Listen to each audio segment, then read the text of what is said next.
Hello दोस्तों, नमस्कार। स्वागत है आपका हमारे यूट्यूब चैनल उत्तराखंड जी के वेरी इजी ट्रिक्स में। और आज की इस वीडियो में दोस्तों हम बात करेंगे मई माह के उत्तराखंड करंट अफेयर्स 2024 के बारे में, जो कि आपके आगामी यूके पीएससी और यूके ट्रिपल एससी के सभी एग्जाम से तो बहुत ज़्यादा महत्वपूर्ण दोस्तों करंट अफेयर्स रहने वाले हैं।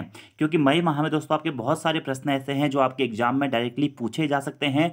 और अगर आपने दोस्तों इससे पहले के मंथ्स की करंट अफेयर्स की वीडियोज़ को नहीं देखा हुआ है तो आप प्लेलिस्ट पर जाकर के उन वीडियोस को जरूर देख लीजिएगा। क्योंकि हमारी जो ये करंट अफेयर्स की सीरीज है यह मंथली चलती है दोस्तों, और 2019 से आपकी ये सीरीज कंटिन्यू आपको जो करंट अफेयर्स है मंथली बेसिस पे उत्तराखंड के हमारे चैनल पर मिल जाते हैं। तो अगर आप इससे पहले मंथ तक के करंट अफेयर्स आपने नहीं देखे हुए हैं, खासकर जनवरी से लेकर के अप्रैल तक के, तो आप उनको भी जरूर देख लीजिएगा। आपके आगामी एग्जाम्स में यहाँ से प्रश्न पूछे जाने की संभावनाएं बहुत ज़्यादा रहती हैं। वीडियो पसंद आती है तो वीडियो को लाइक जरूर करें, कमेंट जरूर करें, अपने दोस्तों के साथ में भी दोस्तों वीडियो को जरूर शेयर करें। और दोस्तों अगर आप उत्तराखंड के आगामी एग्जाम से तो किसी भी प्रैक्टिस सेट के कोर्सेज से जुड़ना चाहते हैं या डिटेल ऑनलाइन कोर्सेज से जुड़ना चाहते हैं तो प्ले स्टोर से हमारी application Uttarakhand GK very easy tricks को जरूर डाउनलोड कर लीजिएगा। क्योंकि उस एप्लीकेशन पे दोस्तों हमने अभी हाल ही में जो है जीएस जीके का टॉपिक वाइज आपका course, history polity geography economics topic wise course launch किया हुआ है, पीवाईक्यूज का कोर्स लॉन्च किया हुआ है। और साथ ही साथ पे जो आबकारी वाला आपका एग्जाम पेपर है और उत्तराखंड का जो टॉपिक वाइज है, हिंदी का टॉपिक वाइज कोर्स है, ये सभी कोर्सेज आपको वहाँ पे मिल जाते हैं। तो आप वहाँ पर के जाके उन प्रैक्टिस सेट्स को अटेम्प्ट कर सकते हैं या फिर उन डिटेल कोर्सेज को अच्छी तरीके से पढ़ सकते हैं। चलिए शुरू करते हैं दोस्तों आज की इस वीडियो को। आज का हमारा पहला और बहुत महत्वपूर्ण प्रश्न है जो कि आपके एग्जाम में पूछे जाने की पूरी संभावनाएं हैं कि पंडित भैरव दत्त धुलिया पुरस्कार 2024 से किसे सम्मानित किया गया है। तो पंडित भैरव दत्त धुलिया पुरस्कार 2024 से दोस्तों राजीव लोचन साहा जी को सम्मानित किया गया है। अगर हम भैरव दत्त धुलिया जी के बारे में बात करें तो एक प्रसिद्ध पत्रकार रहे हैं और इनकी स्मृति में ही दोस्तों 2023 से दोस्तों पंडित भैरव दत्त धुलिया पुरस्कार की शुरुआत की गई थी। 2023 में प्रथम बार यह पुरस्कार प्रदान किए गए थे और इस बार दोस्तों 2024 में दूसरी बार यह पुरस्कार प्रदान किए गए हैं और राजीव लोचन शाह को दोस्तों इस पुरस्कार से सम्मानित किया गया है। अब थोड़ा सा जान लेते हैं दोस्तों इस पुरस्कार के बारे में। तो 19 मई 2024 को लैंसडाउन उत्तराखंड में इस पुरस्कार समारोह का आयोजन किया गया, जिसमें पंडित भैरव दत्त धुलिया पुरस्कार 2024 से राजीव लोचन शाह जी को सम्मानित किया गया है। ठीक है। और ये जो पुरस्कार है दोस्तों यह कर्मभूमि फाउंडेशन की ओर से दिया जाता है। ठीक है। पत्रकार एवं साहित्यकार जो थे हमारे जय सिंह रावत, ठीक है, जय सिंह रावत जी को दोस्तों 2023 में प्रथम पंडित भैरव दत्त धुलिया पुरस्कार 2023 से सम्मानित किया गया था। तो अब आपके दो प्रश्न बन जाते हैं। प्रथम पंडित भैरव दत्त धुलिया पुरस्कार 2023 से किसे सम्मानित किया गया था? जय सिंह रावत जी को सम्मानित किया गया था। और द्वितीय पंडित भैरव दत्त धुलिया पुरस्कार 2024 से किसको सम्मानित किया गया है? राजीव लोचन शाह जी को सम्मानित किया गया है। कौन सी फाउंडेशन के द्वारा दिया जाता है? कर्मभूमि फाउंडेशन के द्वारा दोस्तों यह पुरस्कार दिया जाता है। ठीक है। इस वर्ष का पंडित भैरव दत्त धुलिया पुरस्कार के लिए नैनीताल के वरिष्ठ पत्रकार और नैनीताल समाचार के संपादक राजीव लोचन शाह को सम्मानित किया गया। ठीक है। राजीव लोचन शाह 1977 में स्थापित नैनीताल समाचार के माध्यम से पिछले 47 वर्षों से अपने समाचार पत्र के माध्यम से प्रदेश को जनपक्षीय पत्रकारिता करते आ रहे हैं। ठीक है। उन्होंने चिपको आंदोलन, नशा नहीं रोजगार दो आंदोलन, उत्तराखंड राज्य स्थापना आंदोलन और उत्तराखंड स्थापित होने पर सभी सामाजिक विषयों सहित लगातार हर सामाजिक आंदोलन और संघर्ष में अपनी अग्रिम भूमिका निभाई है। इसीलिए पंडित भैरव दत्त धुलिया पुरस्कार 2024 से दोस्तों सम्मानित किया गया है राजीव लोचन शाह जी को। बहुत महत्वपूर्ण और अच्छा प्रश्न है।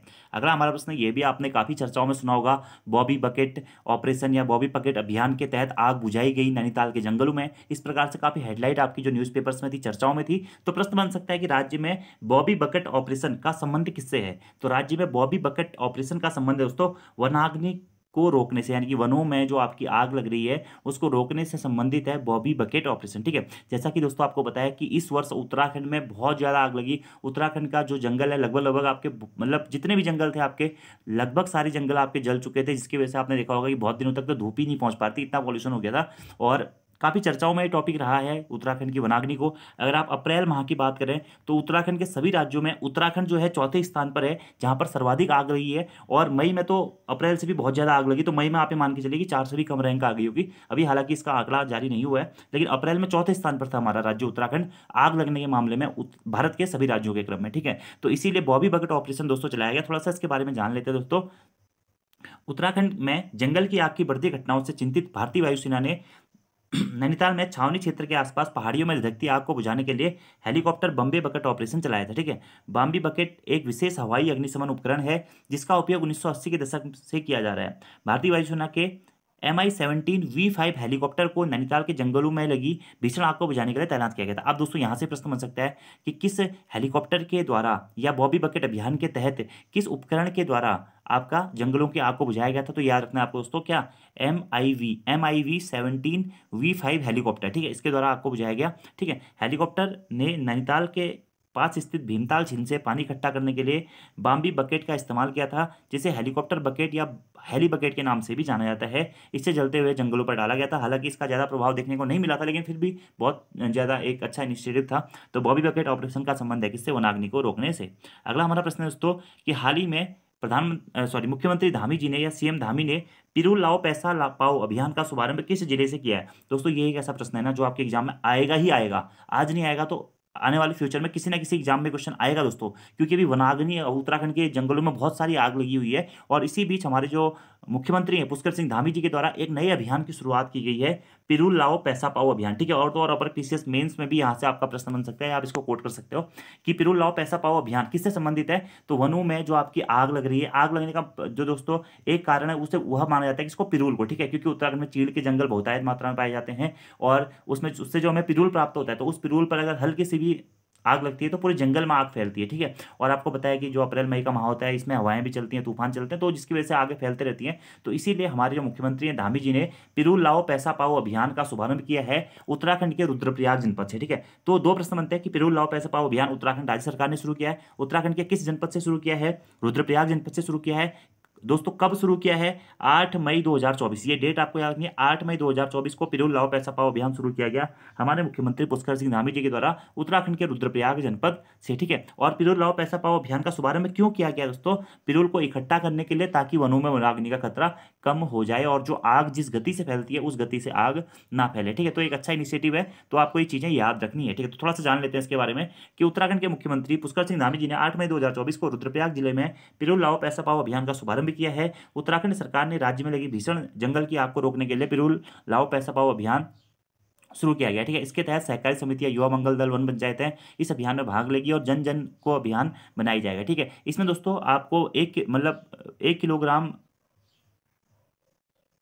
पिरूल पर 50 रुपये भुगतान किया जाएगा। ठीक है, तो इसकी वजह से दो फायदे होंगे। एक तो आपका क्या हो रहा है, रोजगार में भी वृद्धि हो रही है, स्वरोजगार में वृद्धि हो रही है। जो हमारी महिलाएं हैं, गांव में जो महिलाएं हैं उनके स्वरोजगार में वृद्धि होगी, क्योंकि आपको पता है कि पिरूल बहुतायत मात्रा में गिरा रहता है उत्तराखंड के जंगलों में, और वहां से पिरूल को इकट्ठा करके फिर पिरूल लाओ पैसा पाओ अभियान के तहत उस पिरूल को जमा किया जाता है। तो 1 किलो पिरूल पर 50 रुपये मिलते हैं। तो इसमें जो जितना पिरूल इकट्ठा करके जमा करेगा तो उसकी आमदनी भी बढ़ेगी, तो स्वरोजगार को भी इस मुहिम से बढ़ावा मिलेगा। और साथ ही साथ दोस्तों जंगल की आग को रोकने के लिए भी ये पिरूल लाओ पैसा पाओ अभियान शुरू किया गया। ठीक है, और इसका जो संचालन है ये आपको याद है उत्तराखंड पॉल्यूशन कंट्रोल बोर्ड द्वारा इसका जो संचालन है वह किया जा रहा है। ठीक है, पिरूल का वजन कर संग्रहण केंद्र पर भंडारण किया जाएगा था। ग्रामीणों एवं युवाओं को 50 रुपये प्रति किलोग्राम की दर से भुगतान किया जाएगा, जो सीधे बैंक खातों में डाला जाएगा। ठीक है, इसकी उत्कृष्ट दहन क्षमता के कारण उत्तराखंड सरकार ने उत्तरकाशी जिले के डुंडा ब्लॉक के चकौरी धनौरी गांव में 25 किलोवाट का बिजली संयंत्र स्थापित किया है। ठीक है, आप लोगों ने सुना भी होगा, चर्चाओं में भी था कि पिरूल से बिजली बनाओ अभियान। और एक बार तो यूके ट्रिपल एस ने डायरेक्टली यह क्वेश्चन पूछ दिया था कि पिरूल किस पेड़ से प्राप्त होता है। ठीक है, तो पिरूल दोस्तों आपका क्या, चीड़ के पेड़ से प्राप्त होता है, और लीसा भी जो होता है चीड़ के पेड़ से ही प्राप्त होता है। ठीक है, तो इसलिए ये क्वेश्चन आपको याद रखना है कि जो बिजली संयंत्र है वह कहाँ पे स्थापित किया गया, उत्तरकाशी जिले में स्थापित किया गया है, जो पिरूल से बिजली उत्पादन हेतु। ठीक है, ये आपको ध्यान रखना है। और उत्तराखंड सरकार के अनुसार उत्तराखंड में सालाना अनुमानित 23 लाख मीट्रिक टन पिरूल का उत्पादन होता है, जिससे लगभग 200 मेगावाट बिजली पैदा की जा सकती है। ठीक है, तो इसके 3 एडवांटेज ये भी हैं कि जंगलों में आग बुझेगी, दूसरा स्वरोजगार को बढ़ावा होगा, और तीसरी क्या होगा, बिजली उत्पादन में सहायता मिलेगी। ठीक है, अगला हमारा प्रश्न है दोस्तों कि भारत सरकार द्वारा किसे नैनो मैटेरियल कैरेक्टराइजेशन और डिवाइस एनालिसिस पर पेटेंट या ग्रांट प्रदान किया गया। ठीक है, या आप कह सकते हैं दोस्तों कि भारत सरकार द्वारा किसे नैनो मैटेरियल की खोज हेतु नैनो मैटेरियल जो कैरेक्टराइजेशन और डिवाइस एनालाइज पर ग्रांट प्रदान की गई है, तो यह डॉक्टर सुधा पाल। तो डॉक्टर सुधा पाल के बारे में आपको दोस्तों ध्यान रखना है। डायरेक्टली आपसे इस प्रकार से भी प्रश्न पूछा जा सकता है कि नैनो मटेरियल की खोज हेतु कौन हाल फिलहाल चर्चाओं में है, तो डॉक्टर सुधा पाल चर्चाओं में, इनका संबंध उत्तराखंड से रहा है, तो इसीलिए आपको ये प्रश्न याद रखना है। ठीक है, तो प्रश्न दो प्रकार से बन सकता है, भारत सरकार द्वारा किसी नैनो मटेरियल कैरेक्टराइजेशन और डिवाइस एनालिसिस पर पेटेंट ग्रांट प्रदान किया गया है, तो है डॉक्टर सुधा पाल। ठीक है, और नैनो मटेरियल की खोज हेतु कौन चर्चाओं में रही है, डॉक्टर सुधा पाल। ठीक है, तो इस पेटेंट ग्रांट में दुर्लभ पृथ्वी आयनों के साथ नैनो मटेरियल के ऑप्टिकल, संरचनात्मक, रूपात्मक और विकिरण गुणों को की व्यवस्थित रूप से जांच की जाएगी। ठीक है, इन नैनो मटेरियल में नैनो कणों का साइज लगभग 10 नैनोमीटर से 200 नैनोमीटर तक होगा। ठीक है, इस मटेरियल का उपयोग प्रकाशिक उपकरणों में किया जा सकता है। ठीक है, तो याद रखना आपको डॉक्टर सुधा पाल तो चर्चाओं में रही है, इससे एग्जाम में प्रश्न पूछा जाता है। और इस नैनो मटेरियल की सहायता से तो रोटा वायरस को भी पहचाना जा सकेगा। ठीक है, तो रोटा वायरस को पहचानने हेतु इस प्रकार से प्रश्न बन सकता है आपका कि रोटा वायरस को पहचानने हेतु नैनो मटेरियल की खोज हेतु कौन चर्चाओं में है या किसने की, या नैनो मटेरियल कैरेक्टराइजेशन के लिए ग्रांट किसे प्रदान किया गया है, तो वह है डॉक्टर सुधा पाल। ठीक है, याद रखना है आपको। ठीक है, और डॉक्टर सुधा पाल को अब तक भारत सरकार के द्वारा 2 पेटेंट ग्रांट मिल चुके हैं। ठीक है, यूसर के देहरादून द्वारा डॉक्टर पाल को यंग वुमेन या साइंटिस्ट अचीवमेंट अवार्ड 2023 से भी सम्मानित किया गया था। साथ ही शिक्षा के क्षेत्र में उत्कृष्ट कार्य करने के लिए उड़ान 2023 पुरस्कार से भी इन्हें सम्मानित किया गया। ठीक है, तो 2 पुरस्कार याद रखने हैं, यूसर के द्वारा दिया गया था साइंटिस्ट अचीवमेंट अवार्ड 2023 और उड़ान 2023 पुरस्कार से भी इन्हें सम्मानित किया गया। ठीक है, डॉक्टर सुधा पाल वर्तमान में एमबीपीजी कॉलेज हल्द्वानी में भौतिक विज्ञान विभाग में अतिथि प्राध्यापिका के तौर पर कार्यरत हैं। ठीक है, अगला हमारा प्रश्न है, राज्य में दूसरी गोट वैली कहाँ बनाई जाएगी। ठीक है, तो राज्य में दूसरी गोट वैली से पहले इंपोर्टेंट प्रश्न बनता है कि पहली गोट वैली कहाँ बनाई जाएगी, जो कि मैंने आपको बताई भी थी कि देहरादून के कालसी ब्लॉक में उत्तराखंड राज्य की पहली गोट वैली जो है आपका वह बनाई गई। ठीक है, और गोट वैली क्या होता है, पशुपालन को बढ़ाने के साथ साथ रोजगार में वृद्धि करने हेतु इसका निर्माण किया गया। तो राज्य की पहली जो गोट वैली बनाई गई थी वो कहाँ बनाई गई थी, देहरादून के कालसी ब्लॉक में बनाई गई थी। ठीक है, और दूसरी जो गोट वैली कहाँ बनाई जाएगी, वो बनाई जाएगी चक्राता में। पहली थी कालसी में, दूसरी कहाँ बनाएगी, चक्राता में बनाई जाएगी। ठीक है, तो राज्य में पहली गोट वैली कालसी ब्लॉक में संचालित हो चुकी है, अब चक्राता क्षेत्र में इसे संचालित करने की तैयारियां चल रही है। ठीक है, लाभार्थियों के चयन के बाद 100 पशुपालकों की योजना के तहत एक यूनिट उनके घर में स्थापित की जाएगी। इसमें एक यूनिट में क्या होगा, 10 बकरियां होंगी, 1 बकरा होगा। ठीक है, और इसका उद्देश्य पशुपालन को क्लस्टर के रूप में बढ़ावा देने के साथ साथ किसान की आय में वृद्धि कर रोजगार के अवसर को बढ़ाना भी रहेगा।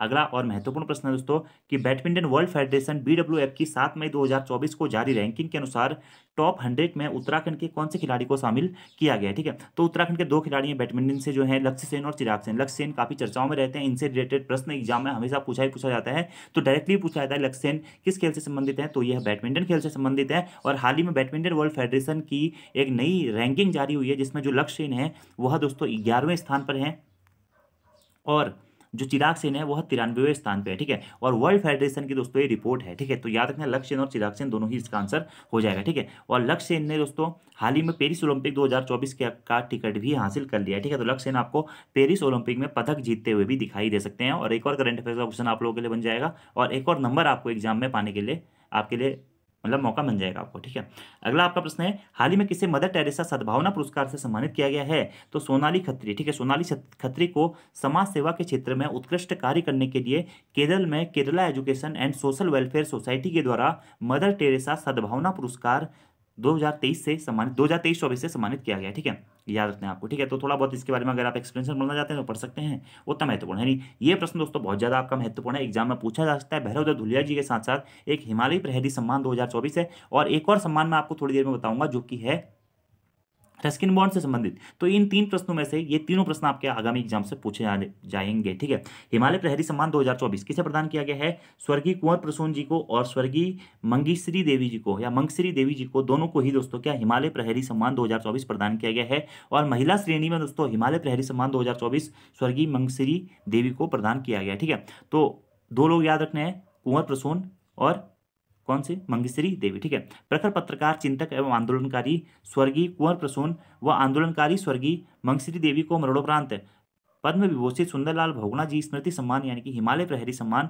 2024 से सम्मानित किया गया है। ठीक है, प्रत्येक वर्ष की तरह यह सम्मान पद्म विभूषण सुंदरलाल बहुगुणा जी की पुण्यतिथि पर किया जाता है। 21 मई 2021 को इनकी मृत्यु हुई थी सुंदरलाल बहुगुणा जी की, और इन्हीं की पुण्यतिथि पर यह पुरस्कार दोस्तों दिया जाता है हिमालय प्रहरी सम्मान, जो कि 2024 में स्वर्गीय कुंवर प्रसून और स्वर्गीय मंगेश्वरी देवी को प्रदान किया गया है। ठीक है, याद रखना। ठीक है, स्वर्गीय कुंवर प्रसून जी का चयन उनकी बेबाक पत्रकारिता, एक प्रखर आंदोलनकारी व चिंतक के रूप में किया गया है। चिपको आंदोलन, शराब विरोधी आंदोलन, टिहरीवाद विरोधी आंदोलन, जन सलाहकारों से जुड़े अनेक आंदोलनों में कुंवर प्रसून की सक्रिय भागीदारी रही है। वे शोषित समाज की आवाज के रूप में भी जाने जाते रहे हैं। इसी प्रकार जो स्वर्गीय मंगेश्वरी देवी है, इनका चयन उनके जीवित जुझारूपन और सामाजिक सरोकारों के प्रति निष्ठा के लिए चयन किया गया। ठीक है, चिपको आंदोलन के दौरान वह बडियारगढ़ के जंगलों में 1 महीने तक पेड़ बचाने के लिए लड़ती रही। वह जंगलों में ठेकेदारों के खिलाफ लड़ाई लड़ती रही। टिहरीवाद विरोधी आंदोलन में 1 महीने तक जेल में आंदोलनकारियों के साथ रही। 1975 में सल्ला बहन कि हीरक जयंती यात्रा में भी वही सहयोगी रही थी। ठीक है, तो दोनों का नाम ही आपको याद रखना है दोस्तों, एग्जाम में प्रश्न बन सकता है। कुंवर प्रसून जी और कुंवर स्वर्गीय मंगेशरी देवी, ठीक है, इनका संबंध किससे है, इस प्रकार से आपके प्रश्न बन सकते हैं। ठीक है, अगला हमारा प्रश्न है, नैनीताल में आयोजित gold line international film festival 2024 में उत्तराखंड के कौन से व्यक्ति विजेता रहे हैं? तो संजय बी तिवारी, इनकी शॉर्ट फिल्म है एक बादशाह का खात्मा। ठीक है, इसके लिए दोस्तों नैनीताल में आयोजित gold line international film festival 2024 में उत्तराखंड के संजय बी तिवारी क्या रहे हैं, विजेता रहे हैं। इस प्रकार से प्रश्न ये भी पूछा जाता है कि gold line international film festival 2024 का आयोजन कहाँ किया गया? उत्तराखंड के नैनीताल में किया गया, जिसमें दोस्तों शॉर्ट फिल्म बादशाह का खात्मा के लिए संजय बी तिवारी क्या रहे हैं, विजेता रहे हैं। अगला हमारा प्रश्न है, साहित्य अकादमी के सर्वोच्च सम्मान अकादमी फेलोशिप से किसे नवाजा गया? इंपोर्टेंट और महत्वपूर्ण प्रश्न है, एग्जाम में आपसे पूछा जा सकता है, या इस प्रकार से भी दोस्तों यह प्रश्न पूछा जा सकता है कि साहित्य अकादमी का सर्वोच्च सम्मान अकादमी फेलोशिप या महत्तर सदस्यता किसे प्रदान किया गया? तो दो प्रकार से देखिए, साहित्य अकादमी के सर्वोच्च सम्मान अकादमी फेलोशिप से किसे सम्मानित किया गया है, या फिर साहित्य अकादमी के सर्वोच्च सम्मान महत्तर सदस्यता से किसे सम्मानित किया गया? तो दोनों का आंसर होगा रस्किन बॉन्ड। ठीक है, रस्किन बॉन्ड के बारे में आपको याद रखना है दोस्तों, 19 मई को इनका जन्म हुआ था। ठीक है, तो 19 मई को क्या हुआ था, रस्किन बॉन्ड का जन्म हुआ था, आपको याद रखना। ठीक है, तो साहित्य अकादमी के सर्वोच्च सम्मान अकादमी फेलोशिप से किसे नवाजा गया है? रस्किन बॉन्ड को नवाजा गया है। तो इनके बारे में थोड़ा सा जान लेते हैं दोस्तों कि प्रख्यात लेखक पद्म विभूषण रस्किन बॉन्ड को साहित्य अकादमी का सर्वोच्च सम्मान महत्तर सदस्यता प्रदान किया गया है। इनकी अस्वस्थता के कारण यह सम्मान उनके मसूरी स्थित आवास पर साहित्य अकादमी के अध्यक्ष माधव कौशिक और साहित्य अकादमी के सचिव श्रीनिवासन जी ने प्रदान किया। ठीक है, 19 मई को दोस्तों इनका जन्म हुआ था। ठीक है, कहाँ पे हुआ था? कसौली, हिमाचल प्रदेश में इनका जन्म हुआ था। और बॉन्ड को वर्ष 1992 में दोस्तों भारतीय साहित्य अकादमी पुरस्कार से भी नवाजा गया था। ठीक है, तो आपको याद रखना है दोस्तों कि भारतीय साहित्य अकादमी पुरस्कार से रस्किन बॉन्ड को कब नवाजा गया था? 1992 में नवाजा गया था। और यह प्रश्न दोस्तों एग्जाम में पूछा गया था, क्योंकि रस्किन बॉन्ड दोस्तों वर्तमान में उत्तराखंड में निवासरत हैं, उत्तराखंड के मसूरी में ये निवास करते हैं, इसीलिए इनसे संबंधित दोस्तों एग्जाम में आपका प्रश्न बार बार पूछा जाता रहा है। ठीक है, तो आपको याद रखना है कि रस्किन बॉन्ड को साहित्य अकादमी पुरस्कार से कब सम्मानित किया गया है। ठीक है, तो कब किया गया? 1992 में किया गया। और किस रचना के लिए किया गया? Our trees still in Dehra, our trees still in Dehra के लिए इन्हें सम्मानित किया गया है। ठीक है, और इनका जन्म दोस्तों कब हुआ था? 19 मई 1934 को इनका जन्म हुआ था। कहाँ पे? कसौली, हिमाचल प्रदेश में इनका जन्म हुआ था। 1992 में इन्हें साहित्य अकादमी पुरस्कार से सम्मानित किया गया है। और अभी दोस्तों 2024 में, मई 2024 में दोस्तों इन्हें साहित्य अकादमी के सर्वोच्च सम्मान महत्तर सदस्यता से भी सम्मानित किया गया है। इसके साथ साथ ही दोस्तों 1999 में इन्हें पद्मश्री पुरस्कार से सम्मानित किया गया है, और 2014 में इन्हें पद्म विभूषण पुरस्कार से भी सम्मानित किया गया है, और 2012 में दोस्तों इन्हें बाल साहित्य पुरस्कार से भी सम्मानित किया गया है। तो सभी चीजें याद रखनी है, 2012 बाल साहित्य पुरस्कार, 1999 पद्मश्री, 2014 पद्म भूषण, और साथ साथ अभी दोस्तों 2024 में आपका क्या महत्तर सदस्यता प्रदान की गई है साहित्य अकादमी के सर्वोच्च सम्मान। इनकी कुछ रचनाएं हैं दोस्तों, the room on the roof, ठीक है, a flight of pigeons, the night train at Deoli, time stops at Shamli, our trees still in grow in Dehra. ठीक है, साहित्य अकादमी अवार्ड इसी के लिए मिला था इन्हें, our trees still grow in Dehra. ठीक है, angry river, the blue umbrella, rain in the mountain, road to Mussoorie, a little night music. ठीक है, एक साथ ही साथ इनकी एक उत्तराखंड कुछ करके भी एक रचना है, मुझे भी ध्यान नहीं है, उत्तराखंड नहीं, गढ़वाल कल्चर करके या कुछ इस टाइप से भी एक इनकी रचना है। ठीक है, वो भी आप देख लीजिएगा। और इनकी आत्मकथा है द हिल्स ऑफ अटैचमेंट। ठीक है, ये आत्मकथा भी अभी इनके द्वारा लिखी जा रही है, तो द हिल्स ऑफ अटैचमेंट। ठीक है, तो ये चीज़ें आपको रस्किन बॉन्ड से याद रखनी है, वीवीआईएमपी क्वेश्चन है, एग्जाम में पूछा जा सकता है। अगला आपका प्रश्न है, हाल ही में माइक्रो फाइनेंस के माध्यम से ग्रामीण महिलाओं का सशक्तिकरण विषय पर राष्ट्रीय संगोष्ठी का आयोजन कहाँ किया गया है? ये भी बहुत ज़्यादा महत्वपूर्ण दोस्तों आपका प्रश्न है कि माइक्रो फाइनेंस के माध्यम से ग्रामीण महिलाओं के सशक्तिकरण विषय पर राष्ट्रीय संगोष्ठी का आयोजन दोस्तों है उत्तराखंड के नैनीताल जनपद में किया गया। ठीक है, और कुमाऊं विश्वविद्यालय के वाणिज्य विभाग के तत्वावधान में 10 मई को माइक्रो फाइनेंस के माध्यम से ग्रामीण महिलाओं का सशक्तिकरण विषय पर राष्ट्रीय संगोष्ठी का आयोजन किया गया। ठीक है, संगोष्ठी का शुभारंभ मुख्य अतिथि उत्तराखंड राज्य महिला आयोग के अध्यक्ष कुसुम कंडवाल ने किया है। ठीक है, तो याद रखना दोस्तों आपको ये क्या, ग्रामीण महिलाओं के सशक्तिकरण विषय पर राष्ट्रीय संगोष्ठी का आयोजन कहाँ पे? नैनीताल में। इंपोर्टेंट क्वेश्चन है ये भी।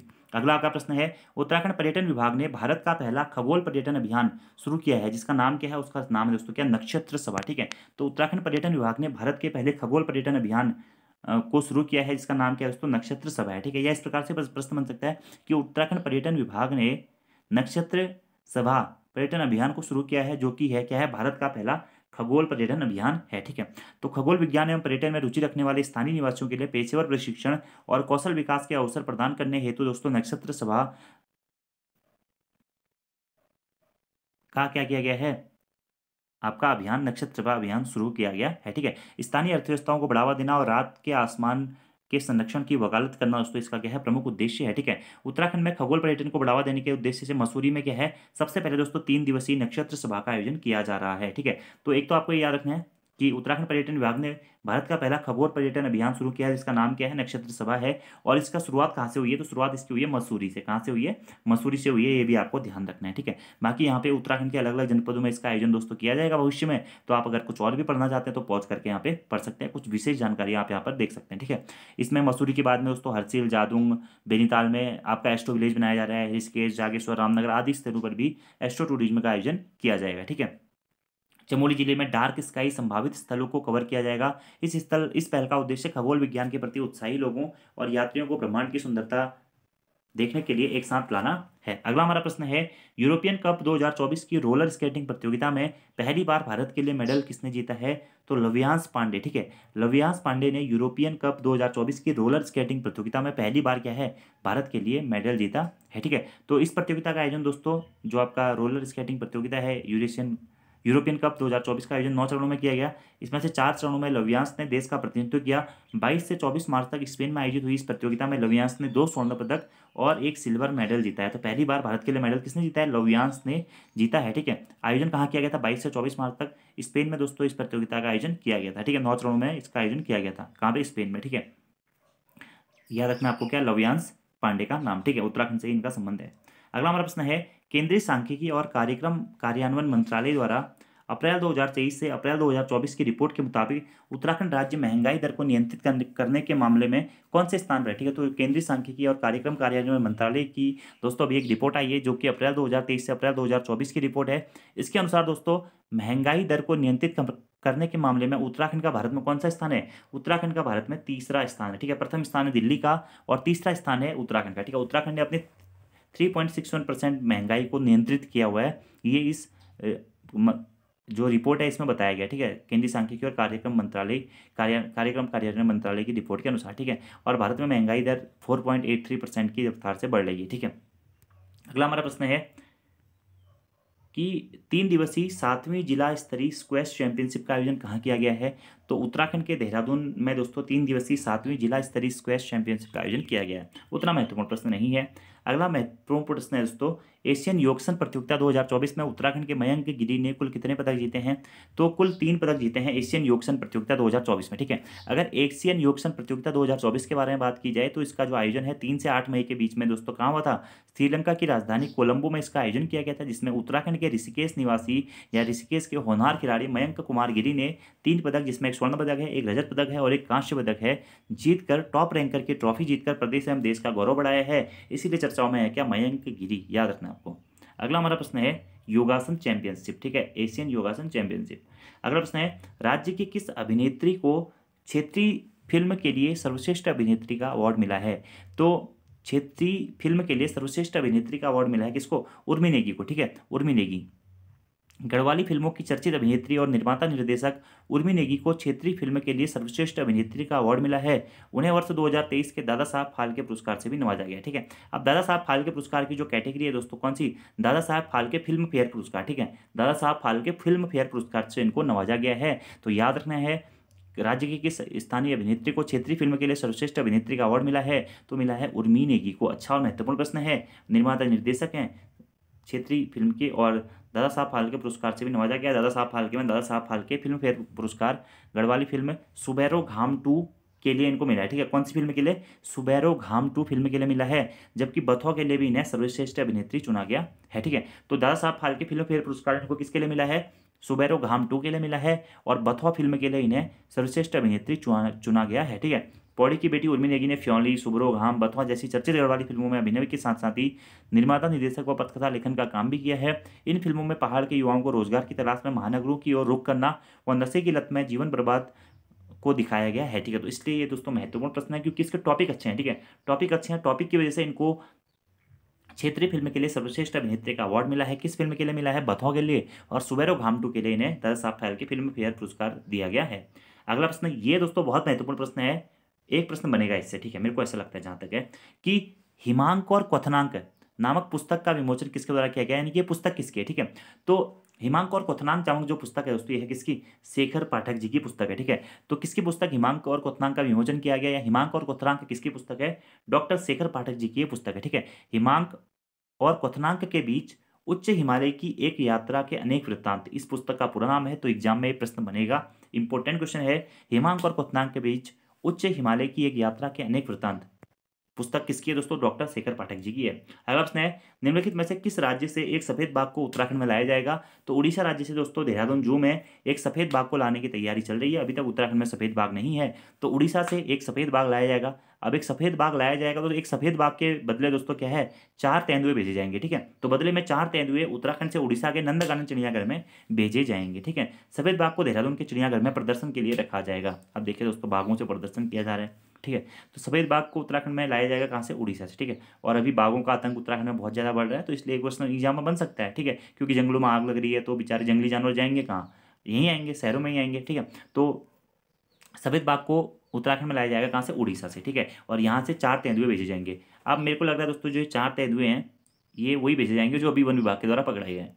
अगला हमारा प्रश्न है कि अबू धाबी में आयोजित जिजित्सु प्रतियोगिता में नव्या पांडे ने कौन सा पदक जीता है? ये भी दोस्तों बहुत महत्वपूर्ण प्रश्न है, क्योंकि नव्या पांडे काफी चर्चाओं में बनी रही थी। ठीक है, और जिजित्सु खेलती हैं। ठीक है, तो अबू धाबी में आयोजित हुई थी जिजित्सु प्रतियोगिता, जिसमें नव्या पांडे ने जीता है कौन सा दोस्तों? कांस्य पदक इन्होंने जीता है। ठीक है, तो जिला नैनीताल के हल्द्वानी शहर की रहने वाली नव्या पांडे जिजित्सु खिलाड़ी होने के अलावा वन विभाग में दरोगा भी हैं। अब देखिए दोस्तों, आप लोग भी वन दरोगा की तैयारियां कर रहे होंगे, कुछ लोग वन दरोगा बन भी गए हैं, कुछ लोग फॉरेस्ट गार्ड बन गए। अभी फॉरेस्ट गार्ड और वन दरोगा की दोबारा भर्ती आने वाली है, तो आप भी फिर बाद में जिजित्सु खेल सकते हैं। तो ये भी एक मोटिवेशन अपने साथ लेके पढ़ाई कीजिए। ठीक है, तो नव्या पांडे का नाम आपको याद रखना है। ठीक है, और अबू धाबी में आयोजित जिजित्सु प्रतियोगिता में इनको क्या मिली है? यह उपलब्धि मिली है। ठीक है, और नव्या ने भारत को इस प्रतियोगिता में कांस्य पदक जिताकर विदेशी जमीन पर तिरंगा लहराया है। ठीक है, नव्या इससे पहले भी जिजित्सु में भारत का प्रतिनिधित्व कर चुकी हैं। कौन सा पदक जीता है? कांस्य पदक जीता है। अगला प्रश्न है दोस्तों कि विश्व भर में पॉपुलर मैन यानी कि यूकेलिप्टस की 12 प्रजातियों के पेटेंट कराने के रिकॉर्ड के कारण पॉपुलर मैन के नाम से विश्वविख्यात वैज्ञानिक डॉक्टर जेपी चंद्रा का संबंध उत्तराखंड के किस जिले से है दोस्तों? तो पौड़ी गढ़वाल जिले से इनका संबंध माना जाता है। ठीक है, तो विश्व भर में पॉपुलर मैन के नाम से विख्यात वैज्ञानिक डॉक्टर जेपी चंद्रा का संबंध उत्तराखंड के किस जिले से है? पौड़ी गढ़वाल जनपद से है। ठीक है, याद रखना है। ठीक है, तो पॉपुलर मैन के नाम से किसको जाना जाता है? डॉक्टर जेपी चंद्रा को जाना जाता है। अगला प्रश्न है हमारा, उत्तराखंड की किस संस्था द्वारा हाईकोर्ट में दायर की गई याचिका के बाद 21 मई 2024 को संपूर्ण उत्तराखंड में 1 साल के अंदर राजस्व पुलिस व्यवस्था को समाप्त करने के आदेश दिए गए हैं? तो उत्तराखंड हाईकोर्ट ने आदेश दिया है राजस्व पुलिस व्यवस्था, जो कि 1874 से सुचारू रूप से चालू है। किसके द्वारा शुरू की गई थी 1874 में दोस्तों? तो ये शुरू की गई थी हेनरी डेमजे के द्वारा।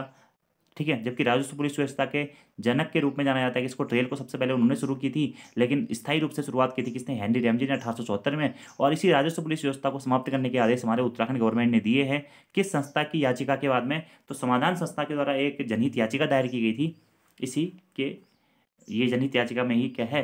उत्तराखंड हाईकोर्ट का निर्णय आया हुआ है। ठीक है, अगला प्रश्न दोस्तों, निम्नलिखित में से कौन सा सुमेलित है? ठीक है, तो चीन में चल रही विश्व की सबसे खतरनाक फाइट MMA में उत्तराखंड के किस खिलाड़ी ने सफलता प्राप्त की है? तो अंगद ने की है। किसने की है? अंगद ने की है। और अंगद दोस्तों कहाँ के निवासी है? रुद्रप्रयाग जनपद के निवासी हैं, काफी चर्चाओं में आजकल हैं, MMA खिलाड़ी हैं, तो पूछा और जा सकता है प्रश्न। ठीक है, तो चीन में चल रही विश्व की सबसे खतरनाक फाइट MMA में उत्तराखंड को किस खिलाड़ी ने सफलता प्रदान की है, या उत्तराखंड के किस खिलाड़ी ने सफलता प्राप्त की है? तो ये की है अंगद ने। ठीक है, जो कि रुद्रप्रयाग के निवासी हैं। मिस उत्तराखंड 2024 का अवार्ड तान्या सिंह को दिया गया था, बिल्कुल सही है। हरियाणा खेल गौरव पुरस्कार से भास्कर भट्ट को सम्मानित किया गया, ये भी बिल्कुल सही है। तो आपके सभी इसमें ऑप्शन सही हो जाएंगे। ठीक है, ये अंगद वाला प्रश्न आप याद रखिएगा। अगला प्रश्न है, कुमाऊं विश्वविद्यालय ने विश्व के किस विश्वविद्यालय के साथ भारतीय ग्रीष्मकालीन मानसून के व्यवहार के बारे में अध्ययन हेतु समझौता किया है? तो अमेरिका के जॉर्जिया विश्वविद्यालय से दोस्तों कुमाऊं विश्वविद्यालय ने भारतीय ग्रीष्मकालीन मानसून के व्यवहार के बारे में अध्ययन हेतु क्या किया है? करार या समझौता किया है। ठीक है, तो कुमाऊं विश्वविद्यालय और जॉर्जिया विश्वविद्यालय अमेरिका ने क्या किया है? करार किया है। किस लिए किया है? भारतीय ग्रीष्मकालीन मानसून के व्यवहार के बारे में अध्ययन हेतु। अगला हमारा प्रश्न है, छठी अस्कोट आराकोट यात्रा का आयोजन कब से शुरू हुआ है? ठीक है, यानी कि कब से कब तक चलेगी? तो छठवीं 80वीं आराकोट यात्रा दोस्तों, अस्कोट आराकोट यात्रा जो है आपकी, यह 25 मई 2024 से 8 जुलाई 2024 तक दोस्तों चलने वाली है। लगभग 45 दिन की दोस्तों ये यात्रा है। जो कि लगभग लगभग आपकी 1100 से लेकर के 1150 किलोमीटर लंबी पैदल यात्रा रहने वाली है, ठीक है। और इसकी थीम क्या है, यह बहुत महत्वपूर्ण प्रश्न है, स्रोत से संगम तक। और ये अस्कोट आराकोट यात्रा वाला जो दोस्तों ये प्रश्न है ना, ये प्रश्न इतना महत्वपूर्ण है कि आपके जो वनडे एग्जाम्स है वहाँ तो पूछा ही पूछा जाएगा। जो पीसीएस प्री और पीसीएस मेंस वाले अभ्यर्थी है ना, वहाँ पर आपको इसके बारे में एक 250 शब्दों में लिखने को आ सकता है अस्कोट आराकोट यात्रा, ठीक है। या फिर आप जब भी उत्तराखंड के कल्चर के बारे में निबंध लिखते हैं तो इस यात्रा का वर्णन वहाँ पे कर सकते हैं कि अस्कोट आराकोट यात्रा क्या है, क्यों फेमस है, इसके उद्देश्य क्या है, क्योंकि इसका जो उद्देश्य है वह उत्तराखंड की संस्कृति को जोड़ने से ही संबंधित है, ठीक है।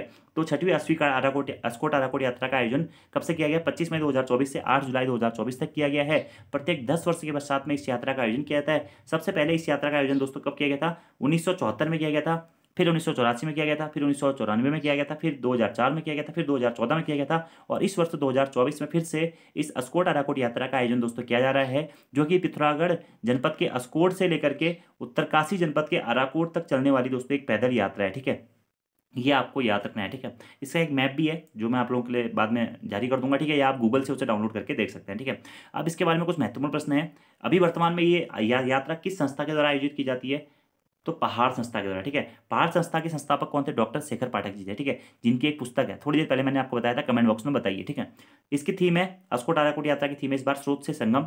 लगभग 45 दिनों की 1150 किलोमीटर लंबी यात्रा है और पांगू के संशय गबला मंदिर से दोस्तों इस यात्रा की शुरुआत हुई है, ठीक है। आप प्रश्न बन सकता है संशय गबला मंदिर कहाँ स्थित है उत्तराखंड में, तो यह पिथौरागढ़ जनपद में स्थित है और पिथौरागढ़ जनपद के पास में पांगू नामक स्थान पर यह मंदिर स्थित है, संशय गबला मंदिर। और इसी मंदिर से दोस्तों शेखर पाठक जी के नेतृत्व में इस यात्रा का शुरुआत की गई है अस्कोट आराकोट यात्रा की, ठीक है। 1974 से शुरू हुई थी और 1984 से पहाड़ संस्था के द्वारा इसका आयोजन किया जा रहा है। 10 वर्षों में इसका आयोजन किया जाता है। इसका उद्देश्य क्या है, पहाड़ियों, गांव और उनकी संस्कृति के बारे में जानकारी प्राप्त करना तथा वन सुरक्षा, विकेंद्रीकरण, युवाओं का पलायन, वन्य जीवों की सुरक्षा के प्रति लोगों का ध्यान आकर्षित करना इसका मुख्य उद्देश्य है। तो अस्कोट आराकोट यात्रा एग्जाम में प्रश्न बनेगा।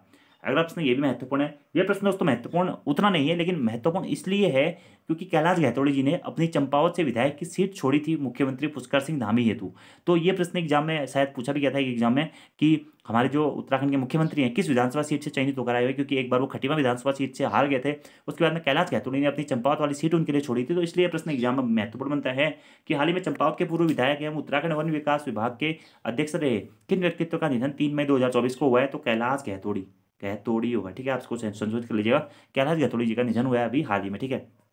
इन्होंने अपने विधानसभा क्षेत्र या विधानसभा सीट चंपावत को छोड़ा था मुख्यमंत्री पुष्कर सिंह धामी जी के लिए, और इसी विधानसभा सीट से अभी मुख्यमंत्री पुष्कर सिंह धामी जी के हैं विधायक हैं।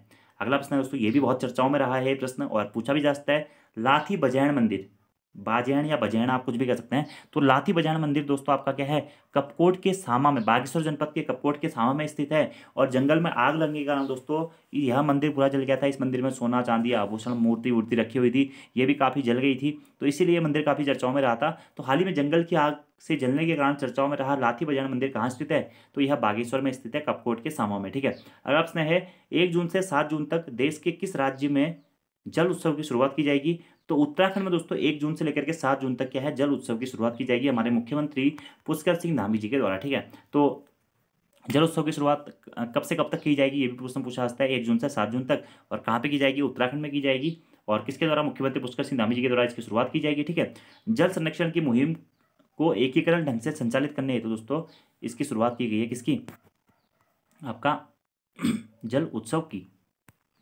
अगला हमारा प्रश्न है सारा पहल, जो कि मैं आपको पहले ही बता चुका हूँ कि जो उत्तराखंड में सूखती नदियाँ, नदी, धारे को पुनर्जीवित देने के लिए या पुनर्जीवित करने के लिए कौन सी पहल शुरू की गई है, सारा पहल शुरू की गई है। ये प्रश्न एग्जाम में बनेगा क्योंकि इस बार जल संकट भी बहुत अधिक मात्रा में देखने को मिल रहा है, ठीक है। तो सारा पहल, स्प्रिंग एंड रिकर रिजुवेशन अथॉरिटी, सारा पहल के द्वारा सूखती नदियां, धारों को पुनर्जीवित देने के लिए एक पहल शुरू की गई है, ठीक है। और चाल खाल परियोजना भी दोस्तों क्या है, जल संरक्षण के लिए है। और जो ये दोस्तों आपकी मुहिम शुरू की जा रही है जल संरक्षण हेतु जल उत्सव की, इसके तहत दोस्तों इन सारे मुद्दों पर चर्चा की जाएगी। सरकार के द्वारा जो भी चाल खाल योजना चलाई जाती है, सारा पहल चलाई गई है, अन्य जो भी पहलें चलाई गई है जल संरक्षण हेतु आपका, उनके बारे में चर्चाएं की जाएगी, ठीक है। अगला हमारा प्रश्न है उत्तराखंड का पहला गर्ल्स स्पोर्ट्स कॉलेज कहाँ खोला जाएगा, तो चंपावत जनपद के लोहाघाट स्थित छमनिया चौड़ नामक स्थान पर क्या है, उत्तराखंड का पहला गर्ल्स स्पोर्ट कॉलेज खोला जाएगा, कहाँ पे, चंपावत में, ठीक है। चंपावत के लोहाघाट के पास में स्थित क्या छमनिया चौड़ नामक स्थान पर। ये भी अच्छा और महत्वपूर्ण प्रश्न है। ठीक है, तो ये दोस्तों 29 और महत्वपूर्ण प्रश्न थे जो कि इस महीने के आपके मई माह के महत्वपूर्ण करंट अफेयर्स के प्रश्न हैं, आपके एग्जाम में पूछे जा सकते हैं। सभी प्रश्न विशेष और महत्वपूर्ण हैं जो कि एग्जाम में डायरेक्टली पूछे जा सकते हैं। तो आपको ये वीडियो कैसी लगी कमेंट बॉक्स में दोस्तों जरूर बताइएगा। वीडियो पसंद आती है तो वीडियो को लाइक करना ना भूलें दोस्तों, कमेंट जरूर करें और अपने दोस्तों के साथ में भी इस वीडियो को जरूर शेयर करें। अगर आपने इससे पहले के मंथ्स की करंट अफेयर्स की वीडियोस को नहीं देखा हुआ है तो आप उनको भी जरूर देख लीजिएगा। अब एक अंतिम नज़र हम मई माह के महत्वपूर्ण दिवसों के ऊपर दोस्तों डाल लेते हैं। अगर आपको इसका टेस्ट दोस्तों अटेम्प्ट करना है तो आप हमारी application Uttarakhand GK very easy tricks को डाउनलोड कर लीजिएगा दोस्तों। यही सेम टेस्ट यहाँ से वीडियो देखने के बाद आप इसका टेस्ट दीजिएगा। हमारी एप्लीकेशन पर ई बुक वाले सेक्शन पर आप जाइएगा, स्टोर में जाकर के वहाँ पर फ्री में आपको यह टेस्ट देने को मिल जाएगा। मैं इसकी PDF अभी या इसका जो टेस्ट है वो अपलोड कर दूंगा, तो आप वहाँ से इसको भी अटेम्प्ट कर सकते हैं। ठीक है, तो 1 मई को अंतर्राष्ट्रीय मजदूर दिवस, गुजरात दिवस और महाराष्ट्र दिवस मनाया जाता है। ठीक है, 2 मई को विश्व हंसी दिवस मनाया जाता है, 2 मई को विश्व अस्थमा दिवस मनाया जाता है और विश्व टूना दिवस भी 2 मई को मनाया जाता है। 3 मई बहुत महत्वपूर्ण है, विश्व प्रेस स्वतंत्रता सूचकांक दिवस मनाया जाता है, यानी कि प्रेस स्वतंत्रता दिवस का मनाया जाता है 3 मई को मनाया जाता है। ठीक है, 4 मई कोयला खनिक दिवस, 7 मई रविन्द्रनाथ टैगोर जयंती, 7 मई को विश्व एथलेटिक्स दिवस मनाया जाता है, 8 मई महत्वपूर्ण है विश्व रेड क्रॉस दिवस मनाया जाता है, 8 मई को विश्व थैलीसीमिया दिवस मनाया जाता है, 11 मई महत्वपूर्ण है राष्ट्रीय प्रौद्योगिकी दिवस मनाया जाता है, 11 मई को ही विश्व प्रवासी पक्षी दिवस मनाया जाता है, ये भी महत्वपूर्ण है। अंतर्राष्ट्रीय नर्स दिवस 24 जो आपका 12 मई को मनाया जाता है, 12 मई को ही मदर्स डे या मातृ दिवस भी मनाया जाता है। अंतर्राष्ट्रीय परिवार दिवस 15 मई, अंतर्राष्ट्रीय प्रकाश दिवस 16 मई, विश्व उच्च रक्तचाप दिवस 17 मई महत्वपूर्ण है, विश्व दूरसंचार दिवस महत्वपूर्ण है 17 मई को ही मनाया जाता है। अंतर्राष्ट्रीय संग्रहालय दिवस और विश्व एड्स वैक्सीन दिवस भी 18 मई को मनाया जाता है। ठीक है, राष्ट्रीय लुप्तप्राय प्रजाति दिवस 19 मई को मनाया जाता है, अंतर्राष्ट्रीय चाय दिवस 21 मई और राष्ट्रीय आतंकवादी विरोधी दिवस ये भी महत्वपूर्ण है, यह भी 21 मई को मनाया जाता है। ठीक है, ये दोस्तों सबसे महत्वपूर्ण है। अंतर्राष्ट्रीय जैव विविधता दिवस, ठीक है, या जैविक विविधता दिवस को मनाया जाता है 22 मई को मनाया जाता है। ठीक है, 25 मई को विश्व फुटबॉल दिवस मनाया जाता है, 29 मई को संयुक्त राष्ट्र शांति रक्षकों का अंतर्राष्ट्रीय दिवस मनाया जाता है, 30 मई को अंतर्राष्ट्रीय आलू दिवस मनाया जाता है और 31 मई को विश्व तंबाकू निषेध दिवस मनाया जाता है। तो आज की वीडियो दोस्तों यहीं पर करते हैं खत्म। आज की इस वीडियो में इतना ही। Thank you, thanks for watching video, see you next time, धन्यवाद।